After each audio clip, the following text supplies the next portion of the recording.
점점 심해지고 있는 가운데 이렇게 안보 강의를 열어 회원님들의 모실 수 있게 되어 뜻깊게 생각합니다. 오늘 안보 강의는 월남 폐망 후 우리들의 자세를 주제로 민매호 강사님께서 강의를 해주시겠습니다. 네, 여러분들 안녕하세요. 저는 방금 소개받은 민맹호입니다. 세월 앞에는 장사 없습니다. 정말 여러분들 만나 뵙게 돼서 너무 감사드리고, 우리가 건강하려면은 마음을 배워야 돼. 마음을. 욕심을 버려야 건강해집니다. 두 번째는 매사 생각을 긍정적으로 생각해야 돼. 긍정적으로. 그리고 누구하고 견제나 시샘이나 투정 부리지 말고 긍정적으로 생각을 가지시고, 세 번째가 뭐냐?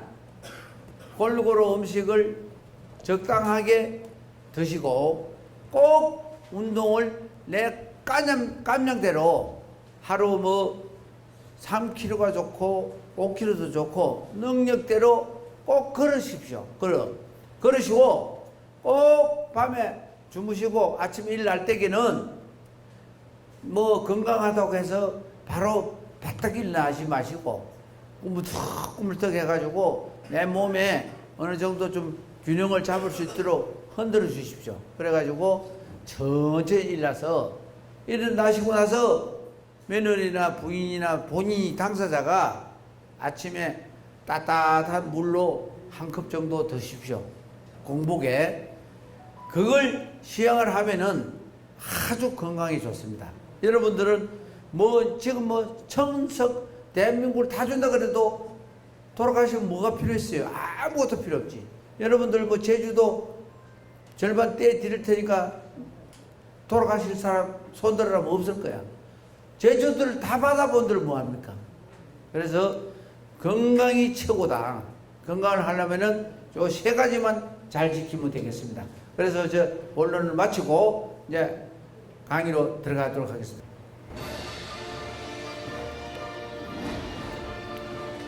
우리 월남 갔다가 오신 분들 다 갔다 오셨는데, 월남 그 당시에 정말로 어떻게 그 당시에 얼마나 비참했는지 우리가 또 새삼 한번 느껴볼 수 있는 기회가 되겠습니다. 월맹 탱크가 대통령궁을 점령했다.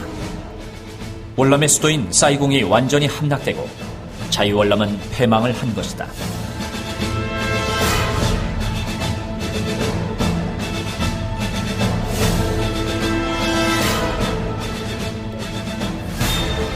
국가의 패망으로 인해 월남 국민들은 상상할 수 없는 시련과 고통을 감내해야만 했다. 살아남기 위해 가족과 생이별을 해야만 했고, 그렇게 대부분의 사람들은 자유를 찾아 공산화된 조국을 탈출할 수밖에 없었다.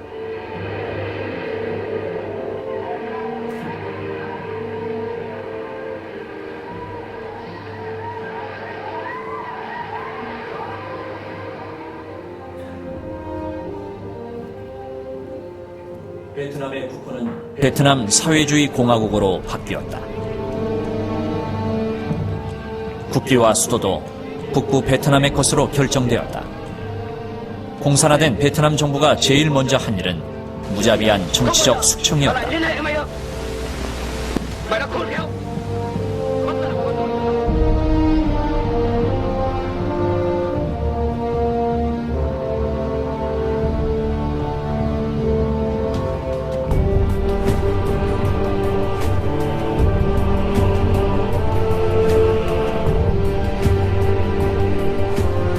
고위 공무원, 지도층 인사, 언론인, 정치인들은 물론 군인, 경찰 모두 정신개조 수용소에 강제 수감되었다.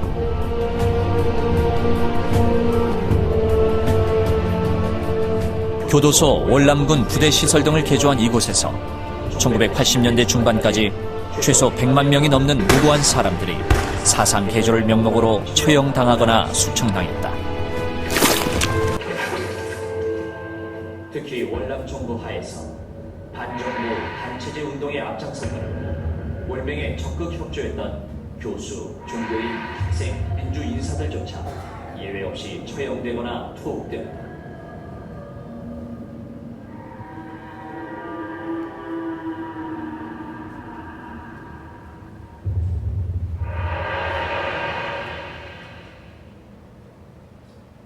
감옥에 아버님한테 얘기 들으니까 어둠 속에 그냥 가둬놨대요.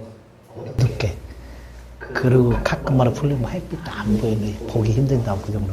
몸 다 구부려 뼈 아프다고 그 정도 당했대 2년이나. 그런 어둠 속에 가둬놨대요.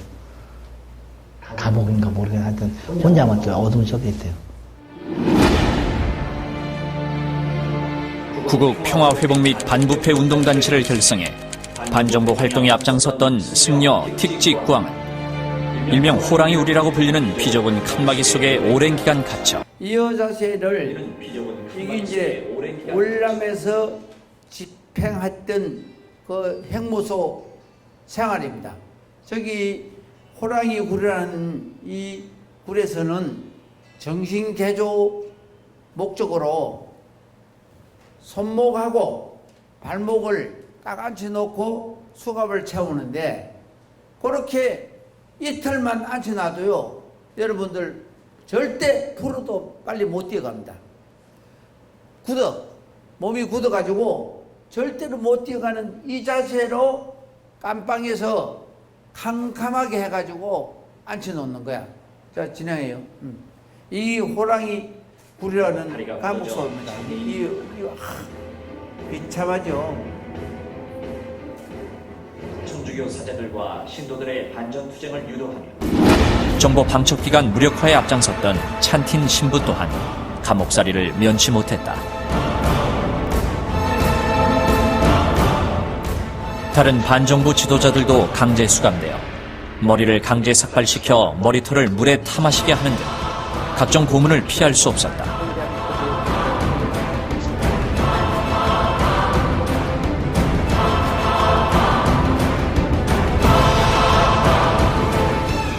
미국의 오렌지 카운티 레지스터는 2001년 4월 29일 베트남 특집 탐사 보도를 통해 수용소 수감자는 독방 감금, 위험한 노동, 밀폐된 공간의 감금, 각종 구타와 고문은 물론 처형까지 스스럼 없이 자행되었다고 보도했다.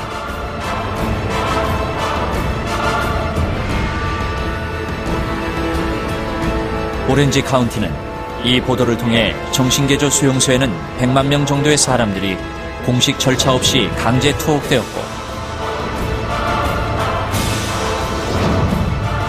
수용소에서 적어도 16만 5천 명 이상이 처형당하거나 죽임을 당했다고 보도했다. 또 수천 명이 대나무 죽창에 찔리고 독성 화학물질을 주사 맞는 등 다양한 학대와 고문을 당했으며 미국 국무부의 발표 자료를 인용해 17년을 투옥당한 수감자도 있었다고 보도했다. 이 신문은 적어도 이러한 수용소가 150여 개 이상 운영되었으며 남베트남 세 가구 중 한 가구의 친인척은 이 수용소에 수감되었다고 보도했다. 공산주의는 역시 공산주의다. 일단 통일이 끝난 다음에는 이제 쓸모없는 사람들이라고 이렇게 생각했는데 그렇다고 해서 그걸 무조건 다 죽일 수는 없지 않습니까? 그러니까 승려 또는 무슨 신부 이런 사람들 또 운동권 학생들 굉장히 많이 자기들 공산화하는데 도움을 준 사람들이지만 이 사람들에 대해서 1차적으로 강력한 통제를 했단 말이야. 그러니까 자기들 뭐 벼슬도 주고 굉장히 대우를 해줄 줄 알았는데 그걸 안 하니까 거기서 반발을 일으키는 놈은 숙청해버리고 좀 긴가민가 하는 놈은 그 수용소에 넣어서 교육시키고. 월맹은 정치적 탄압에 이어 사회 곳곳에 손과 발을 묶었다. 공산화에 장애가 된다는 명분으로 기본적 인권을 철저히 탄압했다. 먼저 언론 출판의 자유를 박탈하고 집회 결사의 자유를 철저히 제한했다. 종교의 자유 또한 허락하지 않았다.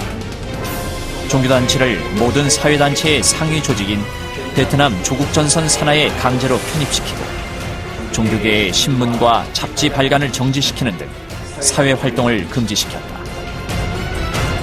그리고 이에 항의하는 종교 지도자들은 줄줄이 체포, 구금되었다. 또한 변방의 신경제 지역으로 230만 명이 강제 이주되어 밀림 늪지대에서 굶주림과 질병, 착취로부터 고통을 겪어야 했다.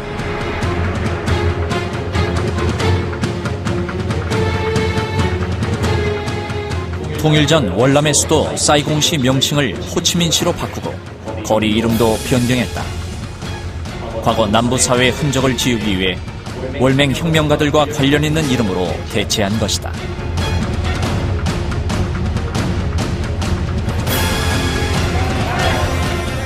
심지어 전 대통령 응오딘 지엠과 많은 전직 장관, 장군 등 고위 인사들의 무덤까지 파헤쳐졌고 시체는 불태워졌다.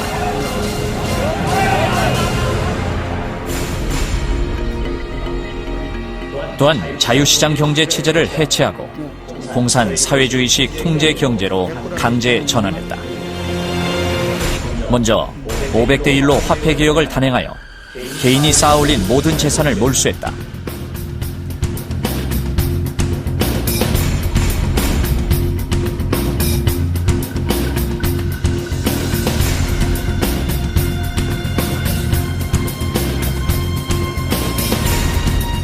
자본가들의 재산도 국가에 자진 헌납하는 형식으로 강제 몰수하였고 1,500개의 개인 기업을 국유화의 이름 아래 모두 빼앗았다.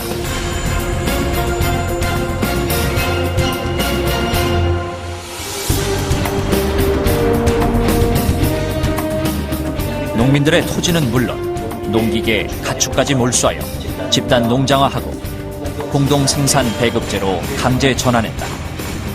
이로 인해 쌀 생산량이 크게 줄어들어 세계 2, 3위의 쌀 수출국이었던 베트남은 급기야 매년 100만 톤의 쌀 수입국으로 전락했다. 우선 사회주의 체제로 농업을 재편하려고 하는 농업 집체화를 이제 추구를 하는데, 그래서 그 농업 생산량을 감소시키고, 그래서 1970년대 말에 가면은 식량 문제가 굉장히 컸습니다.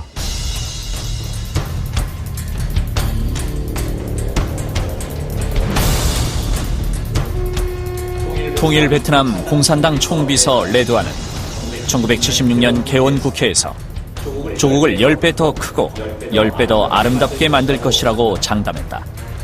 그러나 공산화된 베트남 경제는 10년도 못 가서 총체적 파탄 상황에 봉착했다. 400만 명 실업사태, 굶주림, 강제노동 등 극히 암울한 상황에서 월남 국민들은 탈출만이 살 길이라는 절박감에 조악한 뗏목과 보트 등을 만들어 목숨을 건 보트 피플 대열에 끼었다. 전신주도 걸을 수만 있다면 탈출할 것이라는 농담이 있을 정도였다.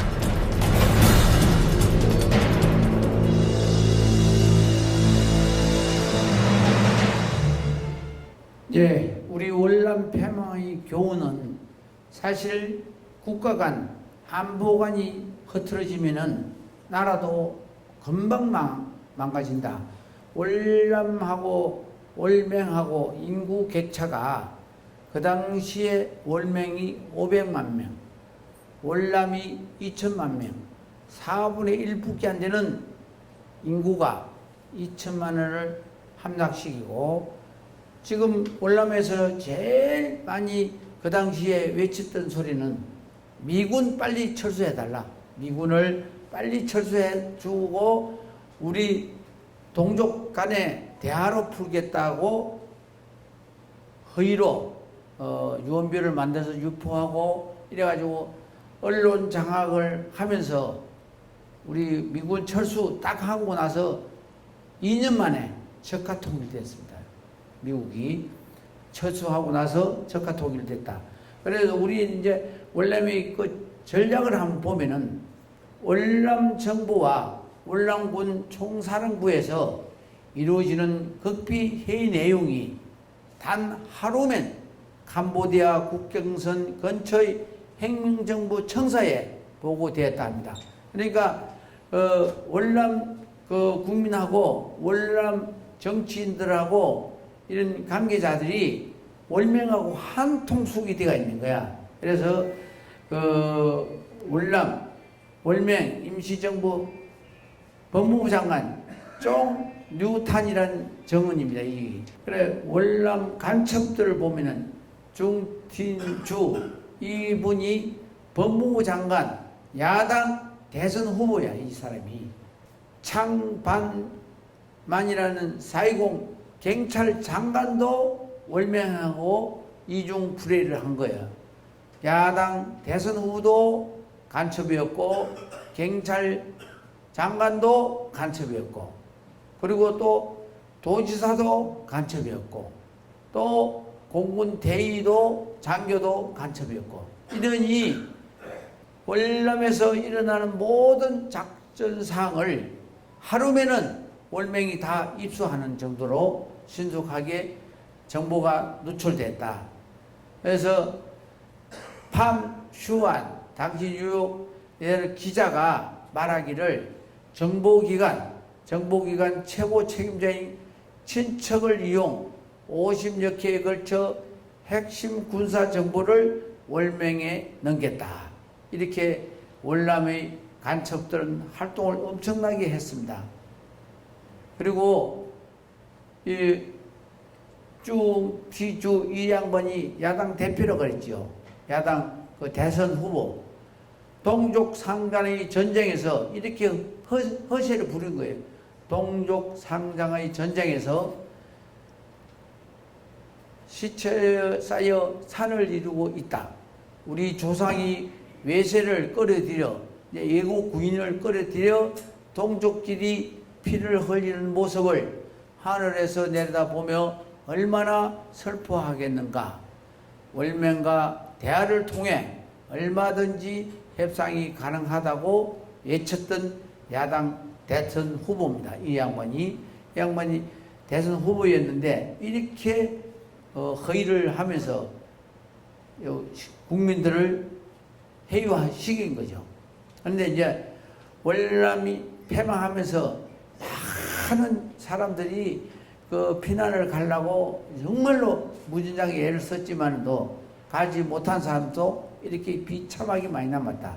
그리고 월남 패망의 1등 공신이었던 중티주 역시 공산당에 의해 인간 개조 학습소에 수감 중티주는 그곳에서 하루 100g 가량의 배급을 받으며 중노동에 시달리다가 1980년 중반에 사망한다. 공산주의자들의 소모품으로 전략해 배신당한 통일운동가의 비참한 말로라고 하지 않을 수가 없다. 100g이라면 대충 어느 정도 될 것 같습니다. 이 신라면 이 한 봉지가 120g입니다. 동원 참치 개 먹이 사료가 100g이에요. 그런데 인간이 100g을 가지고 하루 종일 살으라는 배급으로 월맹에서 월남인들을 체포해가지고 그런 식으로 고문과 학대를 한 겁니다. 처형 직전에 이런 자세로 있다가 처형도 당하고 정말로 내놓으라고 외쳤던 사람들은 정말로 제일 먼저 숙청을 당하죠. 월맹에서 이렇게 비참하게 인생을 마치고 국가가 없는 국민은 어디 갈 데가 없어. 다음에는 굴포천에 부천항구 건설하자. 이 내용으로 재미있게 사실 그대로 설명을 올리겠습니다. 이 사람이 접니다. 우리 굴포천 유래를 보면은 1220년 고려 고종왕 시제 때 운한을 시도했지만은 실패했어요. 그리고 1534년 조선 중종왕 시대도 운하를 시도했지만 실패했어요. 그 당시 우의정 김만호 씨가 직접 지휘 감독을 했지만도 굴포천에 운하를 시설 못하고 실패했다. 그 다음에 1220년, 1534년 한 210년 차이 나죠. 210년 그리고 2016년 엄청 사이가 많이 벌어졌죠. 2016년 12월 28일 지방하천에서 국가하천으로 성격을 냈습니다. 국가하천 성격 1등 공신은 부천시의회 부의장 민명호의 추진으로 부천 시민의 23,000여 명의 건의 서명부를 건설교통부에 제출되었습니다. 그래서 이제 굴포천 국가하천 지정 주민의 뜻 풀었다고 해가지고 여기 세종시에 있는 그 국토교통부 앞에서 기념사진을 찍은 겁니다. 제가 찍었기 때문에 제가 빠졌죠. 제가 있나? 하여튼 그 당시에 우리 그 누구야? 우리 보훈회관에 계신 분이 있고, 예. 다음, 국토교통부에 접수한 겁니다. 이게 세종시에 있는 거예요.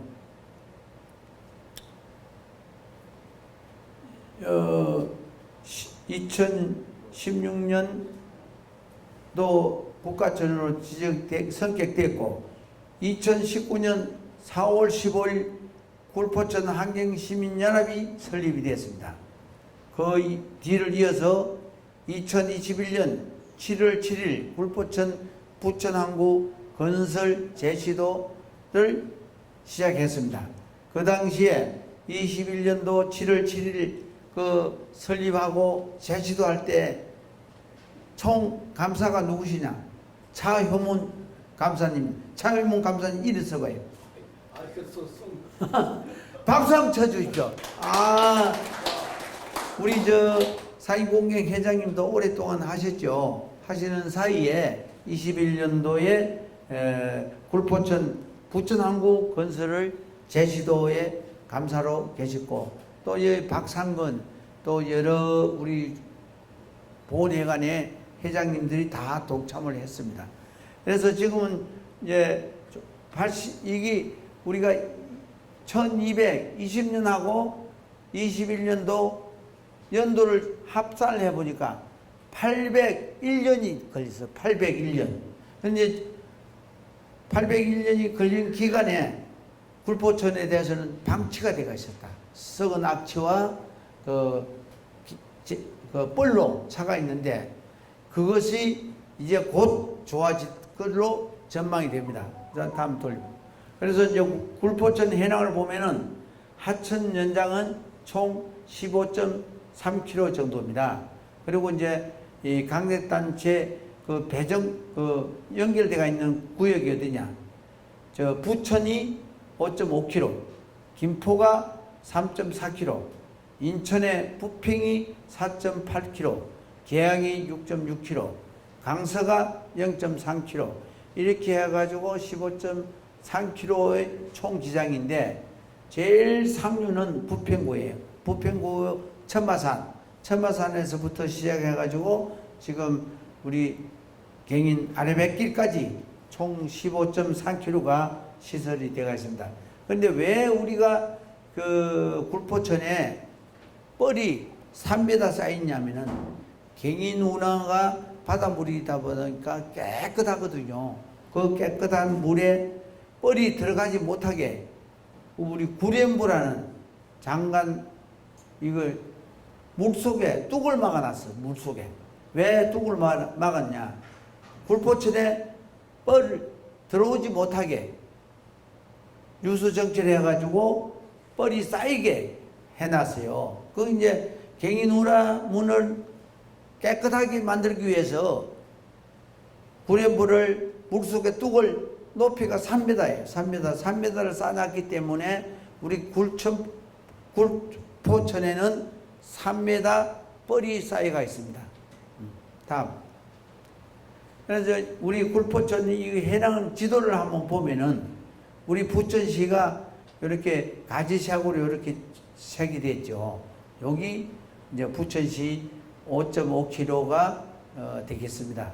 그리고 0.3이라는 것은 강서는요, 뭐 정말로 담배꽁초 하나 정도 걸치가 있고, 또 이제 계양은 이렇게 돼가 있고, 부평구가 이리 돼가 있고, 김포가 이리 돼가 있습니다. 그런데 이게 파란 줄기가 지금 갱인 아래뱃길 물길입니다.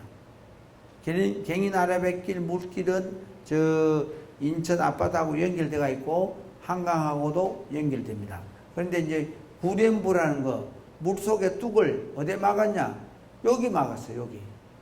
여기 막아가지고 물이 이렇게 갱인 운하로 못 들어가게, 물은 이제 넘치는 물은 들어가고 뻘은 못 들어가게끔 물속에 뚝을 막았습니다. 여기에 뚝을 막았는데, 그럼 보통 때는 그 물이 뻘 같은 게 어디로 가라는 거냐? 이게 이제 한강으로 가는 물줄기를 새로 만들었어요. 만드는데 이 김포에 가면은 예, 또 우리 갱인운하하고 갱인 아래뱃길 그 밑을 이 굴포천에서 흘러오는 물을 그 갱인 아래뱃길 밑으로 이 물을 통과시키려니까 얼마나 이 유수가 느립니까? 그러니까 뻘이 다 차는 거야. 그래서 이것은 뻘 찬 것이 한강으로 바로 여과 없이 한강으로 흘러 들어갑니다. 한강은 원체 물이 많다 보니까 뻘 약간 섞인 물 들어가도 다 희석이 됩니다. 그래서 이제 우리가 이 길을, 이 물길을 살려서 이 구렘보도 철거를 하고, 철거하는 방법은 우리가 장마가 엄청 지고 홍수가 날 때에 구렘보를 3m를 그냥 데이트로 매설해 가지고 홍수 날 때에 폭발을 시켜버리면 물이 쫙 빠져가지고 바다로 다 들어가죠. 그래서 이게 이제 뻘을 제거할 수도 있고, 이런 좋은 지역을 801년 동안 악취 북이고 쓸모없는 땅으로 방치가 된 거예요. 이 방치가 됐던 것을 우리 시민 23,000여 명이 앞장서서 서명운동을 해서 이렇게 국가천으로 지정을 받았다. 이 점에 대해서 여러분 박수 한번 크게 보내주십시오. 감사합니다. 우리 국가유공자 단체, 사기공인 단체에서 많이 애썼습니다. 많이 애써주고, 우리 회관도 많이 자주 빌려 써가지고 회의도 많이 했습니다.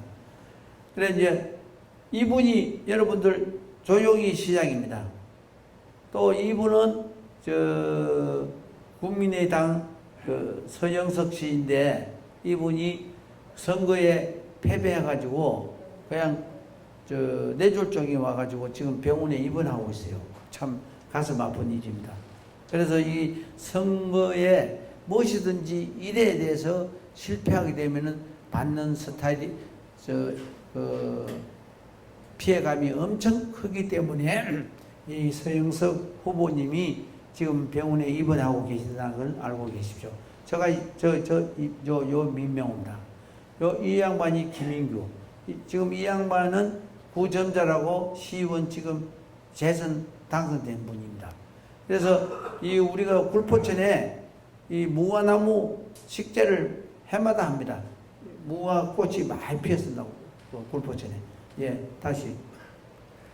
그래서 이제 굴포천에 22년 7월 13일 날 부천시장님께 건의한 내용입니다. 건의한 내용이 이제 이 조영희 시장님께서 직접 이 내용을 알려줬어요. 조영희 부천시장 동방문 건의사항 내용이, 시장 답변이 굴포천 사업은 부천시와 인천시가 함께 관심을 가지고 있는 사업으로 시에서는 이러한 국가 하천을 활용할 수 있는 예산 확보 등 다방면의 노력을 갖고 있습니다. 향후 관련 부처와 충분한 논의를 거쳐 진행하도록 하겠다고 답변이 왔고, 지금 요 조금 바꾸. 큰 화면이 있구나. 그래서 이제 이 부천시장님이 부천시장 제23대 조용희 부천시장 동박문시 건의사항에 대한 답변, 관련 변호율이 있고 건의자 민명호 했고, 건의사항은 굴포천 항구 조성 건의, 국가하천으로 지정된 굴포천 항구가 조성되어 부천의 명소가 될 수 있도록 공식 추진기구 발족을 부탁드리고 굴포천 항구 건설 추진을 위한 기본 용역비를 세워줄 수 있을 것을 요청했습니다. 그래서 이제 우리 시장이 답변은 어디 가서 이게 또 작동 안 되는 굴포천 사업은 부천시와 이게 사업을 한다 그랬고 시에서는 이러한 국가하천을 활용할 수 있는 예산 확보 등 다방면의 노력을 하고 있습니다. 향후 관련 부처와 충분한 논의를 거쳐 진행하도록 하겠습니다. 이게 부천시장님 직접 말씀하신 내용이에요. 굴포천 하천 정비 사업이 담당 부서 부천시 생태하천과에서 시장님 말씀하신 것을 저한테 이제 보내줬는데 굴포천 하천 정비 사업이 예비 타당성 조사를 통과했습니다. 22년 4월에 하반기 중 실시 설계를 용역에 착수하는 등 인근 신도시의 입주 시기에 맞춰 정비 완료 부천시 구간 오니토 뻘이죠, 뻘을 오니토 뻘 준설을 포함하여 목표로 추진 중에 있습니다. 그럼 이제 우리 인접시의 그 신도시라는 것이 대장동 신도시가 개발됩니다. 그리고 길 건너편에 계양구 또 아파트 단지가 신도시가 개발됩니다. 그 사이가 굴포천이 흐르기 때문에 개발이 안 되면 그 주민들, 입주 주민들한테 못 베기죠. 또 그래서 이제 우리 목적은 소행 유람선 등 굴포천의 백길 활용은 아래 백길과 연기를 전제로 하는 사업으로서 구련보 철거, 물 3m 물속에 뚝을 쌌다는 거 있지 않습니까? 구련보 철거, 굴포천 수심 폭을 넓히고 교량 높이도 하고 확보 등을 하여 시설의 정비가 선행되어야 하고 최근 아래 백길에 대해 당초 목적인 백길 기능 유지 여부 등 재검토 용역 환경부를 환경부에 시행하고 있는 사항으로 굴포천과 필연적 연계시설인 관리운영 방향성 결정 후 굴포천 백길 활용에 대한 타당성 용역 및 기구를 발족 등 후속 절차의 추진이 타당할 것으로 판단된다. 이렇게 놓았습니다. 이게 전부 시장님이 말씀하신 게 부천시장님이 제23대 당선된 조용희 시장님의 말씀입니다. 여러분들이 이거는 한 획도 틀린 게 없습니다. 이렇게 해서 이제 우리 굴포천이 발전된다. 800년간 악취 풍기고 쓸모없는 땅으로 버려졌다가 이제 부천 시민 약 22만 3천 명이 앞장서 가지고 서명운동을 벌여가지고 건설부에 진정서죠. 진정서를 제출해가지고 국가천 심의에 통과되어 국가천 지정을 받았어요. 2016년 12월 28일 날로. 그래서 이런 업적을 여기 계신 분들도 많이 노력했지만은 특히 노력한 우리 차효문 감사님도 너무 애썼습니다. 그리고 박영식이도 너무 많이 썼고. 아무튼 우리는 서로가 서로를 도와야 발전할 수 있습니다. 독불장군은 절대 없어요. 독불장군은 절대 없으니까 우리가 이렇게 숨어서 일하는 분들이 많이 있었기 때문에 그래도 국가천 지정도 받았고 또 지정 이후에 무던히 노력해가지고 이 좋은 결과가 시장님으로부터 답변도 받았다. 그리고 이제 요 앞전에 우리 시장님이 장덕천 시장님이었죠. 장덕천 시장님께 제가 또 답변 받은 내용은 그 굴포천 주변을 전부 수변 공원화를 해서 그냥 시민 이용하기도 좋고 생활하기 좋은 공간을 만들겠다. 그래서 1,400억을 예산을 확보해서 시행을 기다리고 있다. 이렇게까지 좋은 밝은 전망도 알려줬습니다. 그런데 지금 우리가 지금 현재 할 수 있는 일들은 굴포천을 항구 만들려면은 굴포천에서 아래백길에서 이 우리 상도까지 배가 들어오게 하려면 다리가 7개나 있어요. 다리가 7개. 7개 있는 다리를 배가 통과하려니까 다 철거를 해야 돼. 다리를. 철거를 해가지고 다시 고가 다리를 놔줘야 그 아래로 배가 다니는데 제일 걸리는 또 어디냐면 개인 고속도로 알죠? 여러분들이. 개인 고속도로 매표소 그 요금 내는 그 구간 밑이 굴포천이 흐르는 강이 있습니다. 그 개인 고속도로 요금 계산한 거기가 폭이 굉장히 넓어요. 그 폭이 한 200m 될 겁니다. 개인 고속도로 그 밑에 우리 굴포천 물이 흐르니까 거기를 통과하려면은 그 개인 고속도로가 철거가 돼야 돼. 그럼 개인 고속도로가 또 때 맞춰서 박근혜 대통령께서 선거 공약으로 제시했던 내용에 동인천에서부터 신월동까지 지하 고속도로 하겠다. 개인 동인천에서 신월동까지 개인 고속도로를 지하 하겠다고 공약해가지고 지금 작업이 약 한 50% 이상 완성되고 있어요. 지금 신월동에서 여러분들 뭐 여의도 쪽으로 한번 가보면 압니다. 그 도로가 개인 고속도로 이어서 다 지하로 나옵니다. 지하로. 그 통행료가 2,300원인가 그런데 거기 이제 신월동에서 우리들이 모르는 사이에 고속도로 밑으로 물을 파가지고 지하로 팔아서 지금 동인천하고 연결되는 구간이 언제까지 완성하냐? 27년도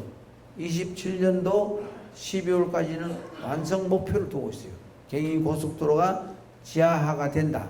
그러면 성용차, 화물차 지하로 들어가고, 그럼 지금 현재 개인 고속도로는 역할을 뭐하냐?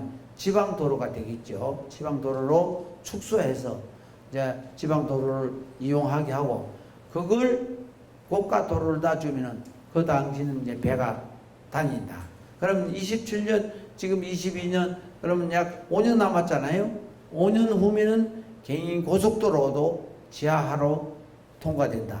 그러면 여러분들이 자주 건강하게 운동하고 정말 욕심 버리고 긍정적으로 생활하면은 앞으로 여러분들 아무리 빨리 돌아가신다 그래도 15년 안에 돌아가실 분 한 분도 없는 것 같아요. 15년 안에는 안 돌아가실 것 같고, 좀 노력 더 잘하면은 보통 하느님이 주신 그 기본 생활이 100살에 100살. 100살까지는 내 노력 여하에 따라서 살 수도 있고 못 살 수도 있어. 그건 뭐냐면 내 노력에 달려가 있기 때문에. 첫째 노력할 수 있는 것은 욕심을 버려야 돼. 그리고 주변 사람들하고 사이좋게 지내야 돼. 시샘, 질투, 시기 이거 하면은 스트레스를 받으니까요. 오장육복 기능이 막 벌렁벌렁 한단 말이야. 그런 걸 스트레스를 없애버리면 평온한 내 오장육복 운영이 되는 거고, 그걸 막 나쁘게 생각하면 막 벌렁벌렁 하니까 모든 것이 생명이 단축돼. 여기 계시는 분들 하색도 좋고, 또 제가 간증 한번 봐드릴게요. 우리 박복산 회장님 계시네. 손 한번 들어봐요. 야, 우리 저 박복산 회장님도 저하고 개인 택시 83년, 85년, 88년도 신바람 나게 했던 분입니다. 사실입니다. 저도 개인 택시 13년 했어요. 우리 박응식하고도 했어요. 이 박응식이라는 사람이 누구냐? 저 박규식 전 국회의원 알죠? 박규식 전 국회의원님 동생이에요. 박응식은. 근데 뭐 딱 많이 팔아먹어가지고 뭐 재산도 많이 나눠줬어. 그러니까 돈 많이 타고 해서 행복한 건 아니야. 내가 쓸 만큼만 가 있으면 되는 거니까. 그래서 이제 우리 굴포천은 정말 명실공히 정말로 잘 되고 있다. 너무너무 잘 되고 있다. 그래서 저는 이제 46년생, 올해 77년 7당이 7당. 아까 우리 저 주회장님은 8당인데, 참 8당하고 7당하고 10년 차인데도 엄청나게 세월은 그 10년이 참 강산이 변할 수 있는 기간이잖아요. 네, 건강관리 잘하면은 빠랑빠랑해지는 거고, 좀 건강관리 소홀하면 그냥 지팡이나 이리 의지하고 다니고 이래야 되니까 우리가 실제로 행동할 수 있는 나이에 아니에요. 실제로 우리들이 실천을 해야만 우리가 행복합니다. 실천하지 않으면 우리가 불행해요. 절대로 불행은 남 탓이 돼서는 안 돼. 내가 누구 때문에 불행하다. 내가 누구 때문에 이렇게 병신이 됐다. 내가 누구 때문에 재산을 날렸다.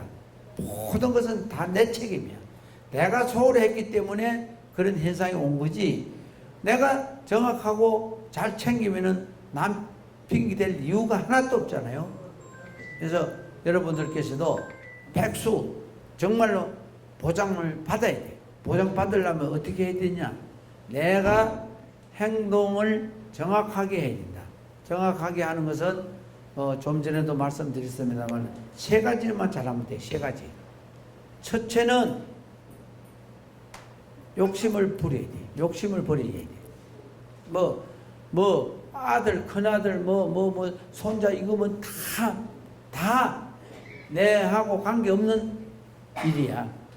손자는 저아버지가 있고 저엄마가 있고 작은 아들, 큰 아들은 마늘에 가족들이 있으니까 그 사람들 나름대로 행복하게 아버지, 부모인 내 때문에 불행해지지 않도록 내가 욕심만 버리면은 자녀들도 행복해지는 거야. 내 꼴랑 자존심 때문에 그 가족 생활이 흐트러지면 안 되지 않습니까? 그래서 욕심 버리고 두 번째는 매사를 긍정적으로 생각해라. 정말로 손가락을 좀 부러도 다 안 부러지고 한 개만 부러져서 다행이다. 또 넘어져서 무릎을 다쳐도 하나만 다쳐서 천만 다행이다. 매사를 긍정적으로 생각하시고 또 세 번째는 음식을 골고루 드시되 꼭 막 라면 면 종류 많이 먹지 마시고 꼭 건강 식사 하시고 그리고 운동을 꼭 곁들여. 요 세 가지만 잘 하시면 여러분들 늘 건강하고 백수할 수 있다. 백수 하기 싫은 분은 박수 치지 말고 백수 희망하는 분은 박수 한번 쳐주십시오. 아유, 감사합니다.